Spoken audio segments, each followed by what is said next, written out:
Uh-oh, I said bathroom area. I meant kitchen area. So, brand new furnace. I scored an oven door for the furnace because I just really I like the Furrion look, you know, and I wanted to continue that look into the Furrion oven. So that's what's happening here. The same acrylic material that will be used for the end caps, which will be this end cap and that end cap and the two very, very end caps potentially here. Still have to price it out. It all comes down to budget, right? But all of unless I find a really badass kitchen cabinet setup, then these are the templates. This wood that's in here comes out. You lay it down over the acrylic. You cut out the piece and you slap it back. And while you're doing that, you've sanded these down and painted them, or sanded them down to where they have that rough look. See how these window frames are? Sort of like that look right there. See? That brushed metal look. That's kind of what I'm thinking about, because these do brush out and they look nice when you brush them out with a wire brush. And really, that doesn't take a lot of manipulation. Doesn't take a lot of changing up of the original plan, because when you look here, you've got everything set up proper, like it was designed, and sticking to the original design and even using the original frame can add to the nostalgic aspects to the way this thing is created.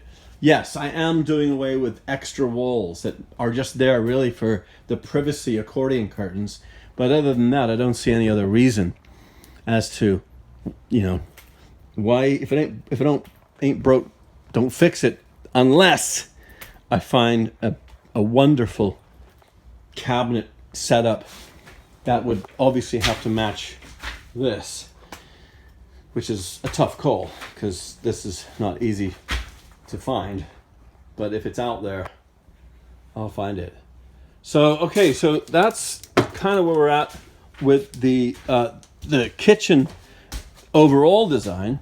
So imagine your brand new Furrion stove there.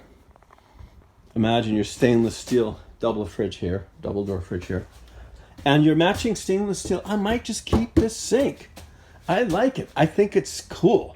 I don't need a deep sink. People don't conserve water when they have deep sinks. And of course, yes, that is true. You put things in the sink, you put the lid on it.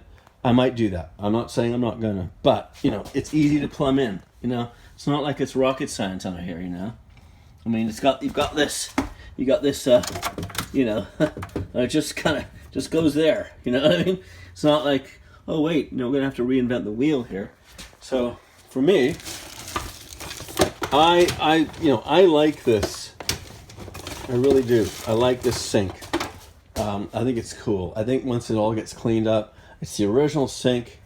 It might be nice. If not, well, if I find another stainless steel sink, because it does match this look, and I like that continuity, the stainless steel, you know, the brushed metal, the appliances matching the, you know, and this I want to have in a dark blue or white, because the dark blue obviously matches the band around the trailer, and the white, of course, matches the interior as it is. The doors are going to be white. The whole thing is going to be white with stainless steel. So that's the bathroom and the kitchen. Let's look at this storage area in the next video, what I'm going to do here.